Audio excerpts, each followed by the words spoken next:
Which means ngoxoka ngizotufika. Ewe. Ngikuthandazela. Ngithandaza ngithandweni ngapha. Uyawudinga umthandazo Mandla. Le situation kuyona. Kuzoba nzima ukukholelwa. Uyazi ukufika kwakho emhlabeni wawungafunwa ngenxa befamily yakho bane-beliefs zokuba kuzala umntana emncinci yonke lonto warawara. Oh man. How come like ungabi namuntu like close kuye like njenge sibling umenzela zonke unenzela zona? Yazi Mandla. Qina ukubalisela kubandla. Ndikubalisele bandifike njani kule ndawo ndikuyo.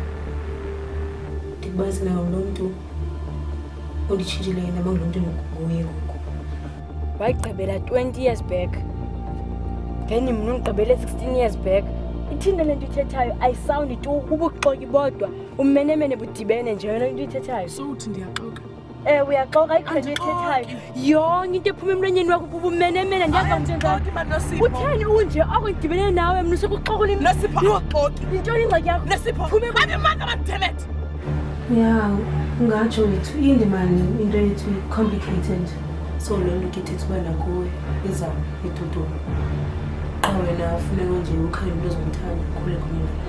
Uhappy Mos. Uhappy manje uxelele Mos ne. Ngumntana we-rape Nasipha uhappy Mos ne. Uhappy. Wena phathi siyafuna ne ay damn it. Ufuna ni-explain yonke ukubana mina kwakunjani kona ngireyithwa. Ufuna ukubasela nebe umuntu wayimdala kube siza kube zenzela kum. Equqa phikalela senzenza. Hayi masifika kuphi.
Right?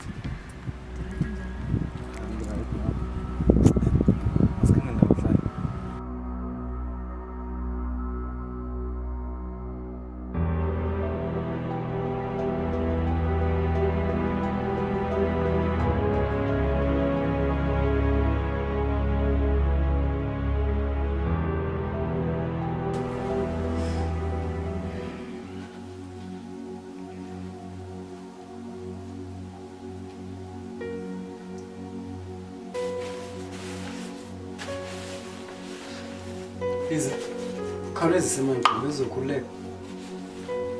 Hayibo Amos, siyayenza nyani le nto. I thought besithethile nje ngale nto. Sithethile. Uyangixoxa.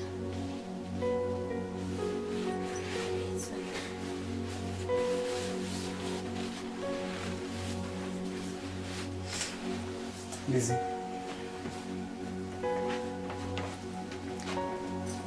I remember how you and I met, Lizzy.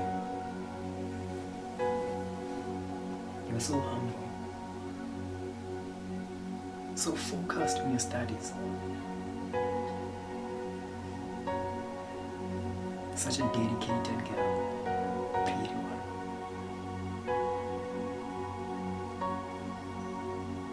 You were so submissive, timid.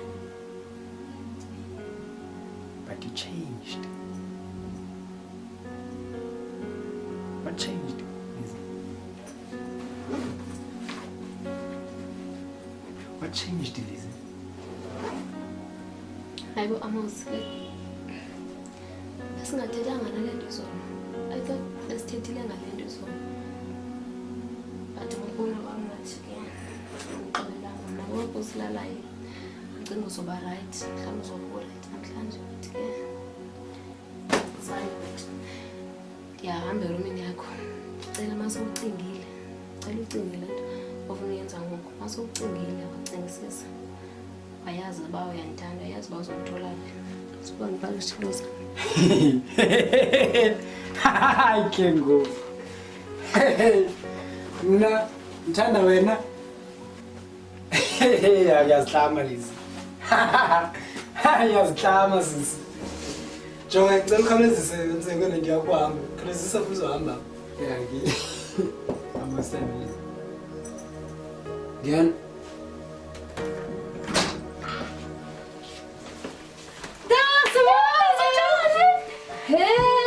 Hayibo njani? Ndiyaphila unjani mntazi? Hayi ndiyaphila nami. Hayi wena ukhangele erumini yakho. Ngafika ungekho kanti la. Lizzy. Ufuna ntoni family yakho?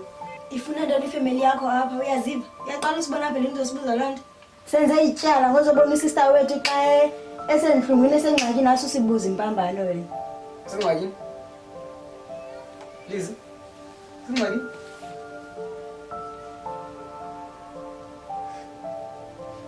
Okay. Let me give you guys some privacy. Lizzy. Ndicela xa ndibuyayo ube ningekho apha. Yebo. Sikhiwe sibekelana siqinisile kakhulu.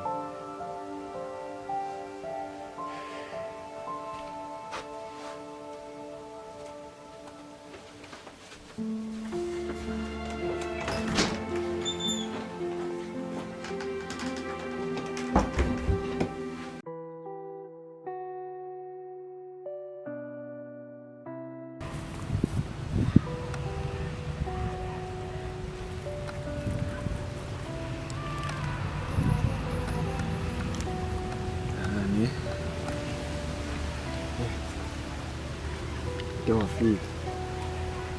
Gqibele ndingafiki.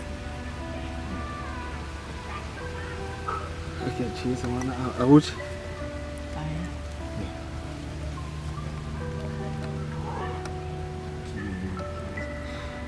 uyithenga shop le Ngithenge so.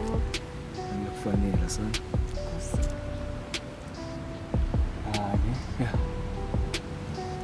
Inhle le ndawo. Hayi abonakala linhle. Ngidile lezi zesidibanisi. Zuzeka ngidile isidibanisi.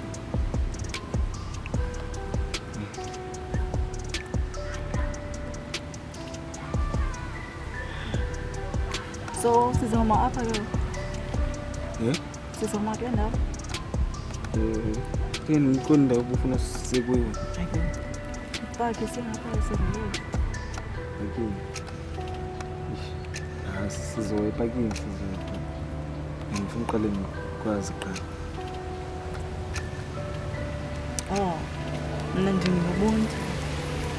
Ndina-20. So ndenza i-first year.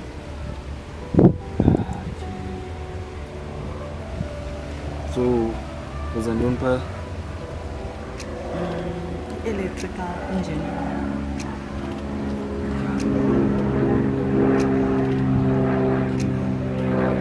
So ngifuna ukwazi mani. Bona. Ngicela nge-life yakho. Thini like nazi ex kanye zokuqala ujola nga-Amos. Okay,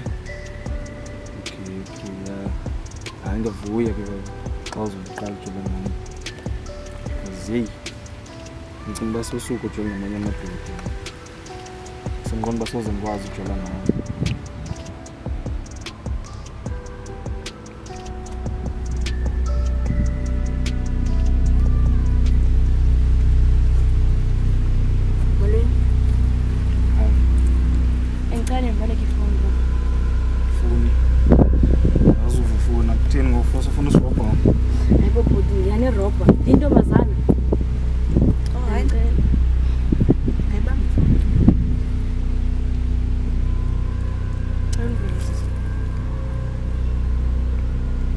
Maqala kule phone yakho nayo airtime. Oh hayi ndinayo airtime.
Mama besengicinga ukuthi sanusa njengoba nifike ngibhakisha bese ngiqoma le ndiyazilungisela into zami esinqoma ndiyahamba. Hayi asindawo hlala phansi.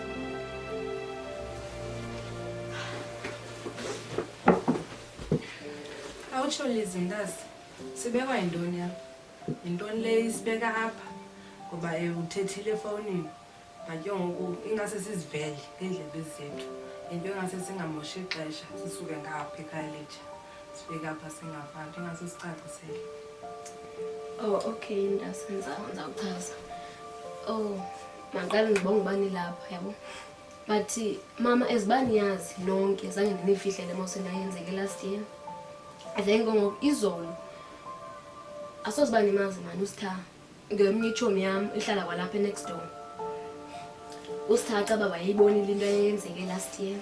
uthe usitha ukunxila kwakhe ayicacisela uneziswa oyi-girlfriend kavumile omdala apha kuthi. So izolo ngonindifowunela ndilila besine-fight embi kakubi. Uneziswa benomsindo bazi ndimfihlele into engaka. Niyabona nani uba nifike kumuncu apha nam no-Amos ke oko si-Amos endiqumbele kuloo nto uba ndimfihlela njani into engaka ude wandikhesa nondikhesa yona nto seyibuhlungu. Nalapha nje ebhedini belilele ngapha asithethisani. Khawume ubani uvumile? Uvumile mntazi andiyazi noba undake ndakubonisa na ngomnye mani oyitshomi yethu uhlala kwalapha ulapha kule room ngoku lapha estraighting but umo wakhe iroom yakhe lapha ezantsi le eniyeli yam. Uvumile ukhona ngoku? Hayi yintoni wena wabuza abantu abakhoyo uze emakhonkweni apha okanye uzolungisa ingxaki le? Ikusi-Amos nje sisixolile le Lizzy Amos Amos ugophuma. okay Sorry. Uvumile? Juma Okay. no boss fana nonza mshonga lapha. Okay, it's fine. Sure. Hayi mnasekhaya ndiyazi mna le into eyenzekayo. Andiyazi tu, nawe uyayazi. Sakwehla nto nje ekhaya iyekwe nje ngolu hlobo. Ingathathelwa ntweni. Uyayazi uba asiziyeki nje izinto thina singomayayazana apha ekhaya. Khona into efanele ukuba yenziwe. So noxaka unecala? Ndingaphuma mna mama. Hayi uyaphi? Le nto funeka uyazi uba sithetha ngantoni. Ungayothi xa seyenzekile. Icebeni guys. Kanime nisenza amacebo wenu ndiyaphuma ndibuya.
you